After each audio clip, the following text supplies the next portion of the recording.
Art Nouveau, also known as Jugend, is an art style that flourished between 1890 and 1910. The movement is often associated with architecture and decorative arts, but it also had an impact on fine art that could be said to be profound today, even though the artists at the time were not huge in numbers. Nature was a central theme that became a characteristic of the movement, and artists often drew inspiration from plants, flowers, and organic forms depicted with elegant lines and flowing forms, creating a sense of movement and life within the artworks.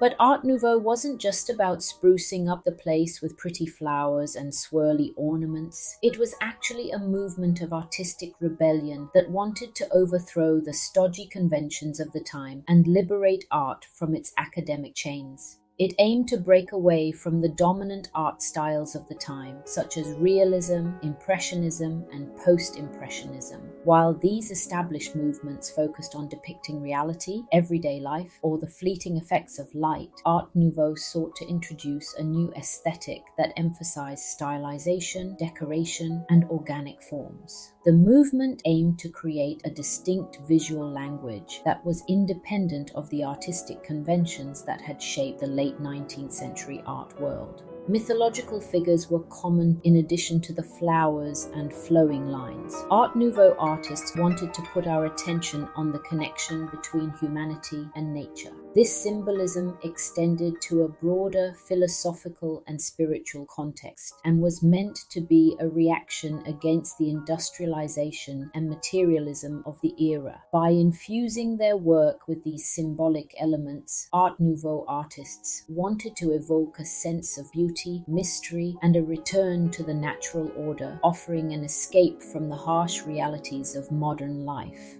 In Art Nouveau, the portrayal of the female form was undeniably central, with women often depicted as idealized sensual figures. In combination with the intricate patterns and lavish decorative elements, it emphasized a close connection between femininity and the natural world. Women were frequently shown as ethereal beings, almost merging with their surroundings, wrapped in tendrils of hair, entwined with floral motifs, or set against backgrounds teeming with organic life. Let's check out some of the forefront artists at the time and a couple of their masterpieces.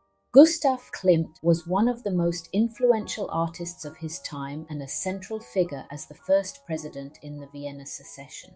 The Vienna Secession was a group of artists who, in 1897, decided to break away from the traditional and conservative Vienna Künstlerhaus. This separation was driven by their desire to explore more progressive and diverse artistic expressions, free from the constraints of the established art institutions of the time. The secessionists aimed to create a space where they could exhibit their work without the restrictions imposed by academic standards. They wanted to foster an environment where different forms of art could be appreciated together, including painting, sculpture, architecture, and the applied arts. One of the most significant contributions of the Vienna Secession was its journal, Vers Sacrum, Sacred Spring, which served as a platform for the dissemination of their ideas and art. One of Klimt's most famous paintings exemplifies the decorative and symbolic qualities of Art Nouveau. The painting depicts a couple in a tender embrace, symbolizing a deep emotional and physical connection. The use of gold leaf and the ornate patterns surrounding the figures are seen as enhancing the sacred and transcendent nature of the relationship. The contrast between the man and woman portrayed and the flat, richly decorated background suggests a fusion of the real and the ideal. Art historians also view the work as a reflection of Klimt's interest in the themes of sexuality and eroticism, as well as his fascination with the symbolic and decorative possibilities of the Art Nouveau style. Alphonse Mucha became synonymous with Art Nouveau through his iconic posters that combined elegant female figures with flowing hair and intricate backgrounds. The Art Nouveau movement was closely linked to the rise of posters and decorative arts, with artists like Alphonse Mucha leading the way in creating works that were both commercial and artistic. The Seasons series. This series of decorative panels showcases Mucha's signature style, blending natural motifs with an idealized portrayal of women. Mucha's work extended beyond posters to include illustrations, paintings, and designs that captured the essence of Art Nouveau.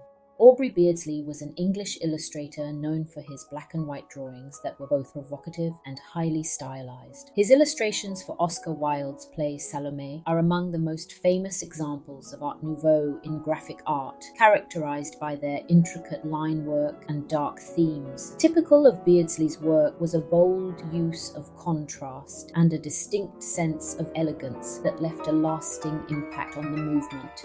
By the early 20th century, the Art Nouveau movement began to decline as new artistic movements like Fauvism, Cubism, and Expressionism emerged. However, the influence of Art Nouveau persisted, especially in the way it paved the way for the integration of fine art with graphic and decorative arts.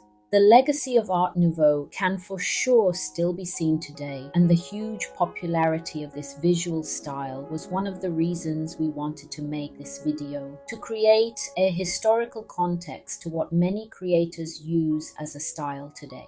In various aspects of contemporary art and design, where the emphasis on natural forms, fluid lines, and ornamental detail continues to inspire, and within digital art and illustration, Art Nouveau is often seen. And that was all from Leap Art this time. Please hit the subscribe button if you enjoyed this video so you won't miss our next one about the fascinating world of art, whether it's groundbreaking techniques, iconic artists, or creative trends. Bye bye!